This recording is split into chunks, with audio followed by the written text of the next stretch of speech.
नमस्कार दोस्तों, मैं सुवन शर्मा और आज मेरे साथ यहाँ मौजूद है होंडा एलिवेट का एपेक्स एडिशन, जो कि बेस्ड है इसके वी मॉडल पर। अब बात करें अगर गाड़ी के फ्रंट फेस की, तो यहाँ मेरे को देखने को मिलता है एक क्रोम गार्निश, जो कि ठीक बम्पर के नीचे से शुरू होकर दोनों हेडलाइट्स तक कवर कर रहा है। और हेडलाइट्स की बात करें तो यहाँ हमें मिलता है एक डी एलईडी बेस्ड डीआरएल और LED based low beam and high beam projector lamps. ठीक इसी के सामने है होंडा का लोगो, जिसमें है इंटीग्रेटेड 360 डिग्री कैमरा का फ्रंट कैमरा।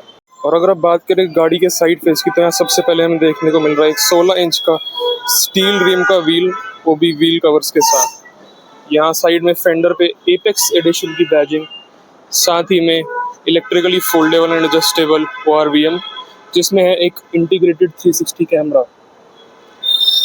उसी के साथ यहाँ पे हमें देखने को मिलता है एंट्री का पैसेंजर एंट्री का रिक्वेस्ट सेंसर, और कुछ ऐसी गाड़ी है साइड लुक दे रही है।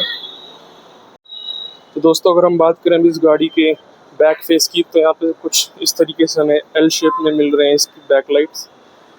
अनफॉर्चुनेटली ये बीच में कनेक्टेड नहीं है, जो कि आजकल बहुत ट्रेंडिंग है। बट यहाँ ठीक बीच में एक होंडा का बड़ा सा लोगो, उसके ठीक नीचे रिवर्स पार्किंग कैमरा, और अगर उसके नीचे देखें तो ये रनिंग में क्रोम की गार्निश आपके रियर बम्पर पे। उसके ऊपर आपको दिख रहा है एलिवेट की बैजिंग, और ठीक उसके नीचे एपेक्स एडिशन की बैजिंग। तो चलिए अब चलते हैं इस गाड़ी के बूट में। तो कुछ इस तरीके से इलेक्ट्रिकल बटन दिया हुआ है बूट ओपन करने का। और बूट स्पेस की बात करें तो कंपनी इसमें लगभग 550 लीटर का क्लेम करती है। और बूट में हमें देखते हैं क्या ऑफर किया जा रहा है। तो बूट में यहाँ पे कुछ इस तरीके से आपको टूल किट और उसके नीचे स्टेपनी, जो कि टायर साइज के सेम बिल्कुल है। तो दोस्तों, अब हम आ चुके हैं अपनी होंडा एलिवेट एपेक्स एडिशन के अंदर, और इंटीरियर से ही आपको इसमें मेजर डिफरेंस देखने को मिलेंगे। सबसे पहले गाड़ी को कर लेते हैं यहाँ से स्टार्ट। कुछ इस तरह से मीटर स्टार्ट होता है, और यहाँ पे 8 इंच का डिस्प्ले ब्लॉक पंख की तरफ से दिया गया है। तो चलिए अब अगर हम बात करें इस गाड़ी के सेंटर कंसोल की, तो यहाँ सबसे पहले हमें ब्लॉक पंख की तरफ से एक 8 इंच का इंफोटेनमेंट स्क्रीन देखने को मिलता है। ठीक उसके नीचे 2 AC वेंट्स, और बीच में टिक टॉक आपका हजार्ड स्विच कुछ ऐसे वर्क करता है जो। ठीक है जी। तो उसके नीचे हमें देखने को मिलता है ऑटोमेटिक AC, ये इसके फैन के कंट्रोल्स, ये इसका टेम्परेचर एडजस्टमेंट, और उसके नीचे AC फंक्शनिंग के बटन। और उससे नीचे आए तो हमें मिलता है एक 12 वोल्ट का चार्जिंग पावर आउटलेट और 2 USB सॉकेट्स, जिसमें से ये वाला आपके इंफोटेनमेंट स्क्रीन के लिए और ये आपके फ़ोन चार्जिंग के लिए। तो इस गाड़ी के इंफोटेनमेंट सिस्टम की अगर हम बात करें, तो इसमें आपको 8 इंच स्क्रीन के साथ ऑफर किए जाते हैं 4 स्पीकर्स, एंड इसमें एक ट्विटर नहीं आते। साथ ही में अगर आप इसे रिवर्स में डालेंगे, तो आप देख सकते हैं यहाँ मौजूद है आपका 360 कैमरा व्यू। ये यहाँ आप चेक कर सकते हैं इसके 360 कैमरा की क्वालिटी। ये आपको बैक का पूरा व्यू, ये आपको पूरा टॉप ऑफ द रूफ का व्यू।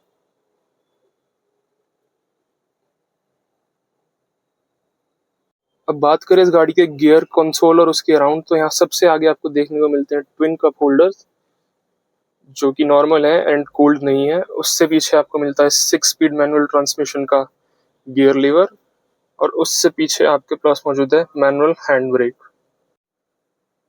अब ठीक हैंड ब्रेक के बिल्कुल पीछे हमें देखने को मिलता है एक फिक्स्ड आर्मरेस्ट, जो कि है सॉफ्ट टच लेदरेट के अंदर, और उसके अंदर भी कुछ स्टोरेज स्पेस आपको देखने को मिलता है। और मेन बात करें इस गाड़ी में वी एडिशन से क्या डिफरेंट है, तो जैसा कि आप देख सकते हैं इस गाड़ी में चारों तरफ आपको सॉफ्ट टच के एलिमेंट्स देखने को मिलेंगे।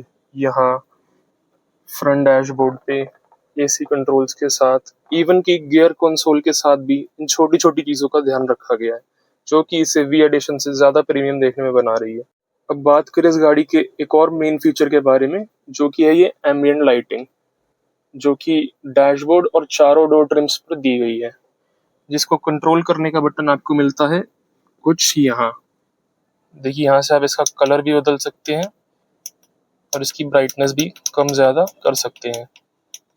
अब अगर हम बात करें इस गाड़ी के ड्राइवर साइड डोर ट्रिम की, तो यहाँ पे हमें ऑफर किया गया है डार्क क्रोम में आपका डोर हैंडल, उसके नीचे मिरर के कंट्रोल्स, उससे पीछे लॉक अनलॉक के स्विच, उससे पीछे आपका विंडोज लॉक करने का स्विच। अब बात करें इस गाड़ी के सेंटर कंसोल की, तो यहाँ हमें देखने को मिल रहा है लेफ्ट साइड में आपका टैकोमीटर, राइट साइड में आपका स्पीडोमीटर, बीच में एक MID जिसमें आपकी स्पीड डिस्प्ले होगी, नीचे total kilometres driven, outside temperature, fuel gauge and यहाँ पे ट्रिप A एंड B की आपकी कितनी रनिंग है। साथ ही इस बटन का यूज करके आप अपने सेंटर कंसोल की ब्राइटनेस बढ़ा और घटा सकते हैं। अब चलने अगर इस गाड़ी के रूफ की तरफ, तो यहाँ पे हमें सबसे पहले ऑफर किए गए हैं halogen based reading lamps, manually adjustable IRVMs, और देखें तो आगे सनशेड्स में आपको मिरर मिलता है बट लाइट नहीं, और इस साइड के सनशेड में भी आपको मिरर मिलता है बट कोई लाइटिंग नहीं मिल रही। अब हम आ चुके हैं इस गाड़ी के रियर सीट की तरफ। तो रियर सीट से कुछ ऐसा देखने को मिलता है आपका आगे का पूरा कंसोल। एंड अगर रियर सीट की बात करें तो यहाँ मेरी हाइट के हिसाब से लेग स्पेस मुझे थोड़ा कम लगा। साथ ही में आपको यहाँ नीचे ऑफर किया जा रहा है 2 AC इवेंट्स, और चार्जिंग का आपको कोई ऑप्शन नहीं दिया जाता।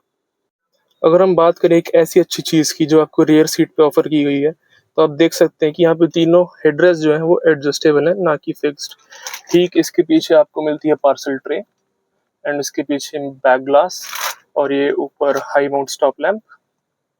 तो जी हाँ, कुछ इस प्रकार से थी हमारी होंडा एलिवेट एपेक्स एडिशन, जो कि इसके V मॉडल पर बेस्ड है।